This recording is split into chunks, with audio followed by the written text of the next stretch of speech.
Anamın yaşını mən necə deyim, ana hər yaşında elə anaydı. Övlad üçün nə fərqi, o nə yaşdadır, o nə yaşdadır.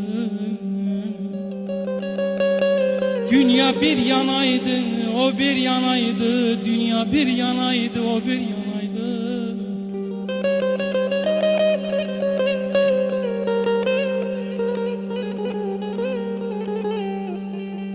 Bilirəm düşmüşdü saçlarına dən, bilirəm düşmüşdü saçlarına dən. Dolaşır suala cavab başında, ana kədərini, ana kədərini. Yaşmıdır ölçən, ana itirmişəm elə ana yaşında.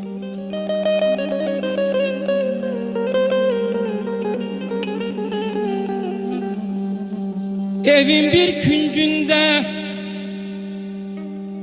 evin bir küncündə otursaydı da nəfəsini hər otaqda duyardı.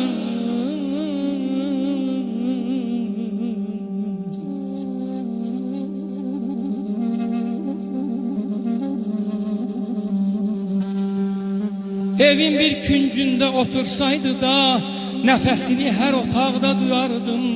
Əgər hansı yaşa adlasaydı da başımı dizimin üstə qoyardım.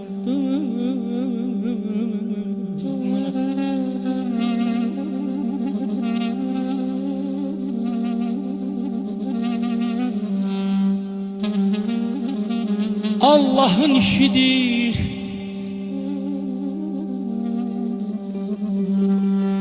Allah'ın işidir, ömrü o verer. Bir gün gelen, bir gün gider dünyadan.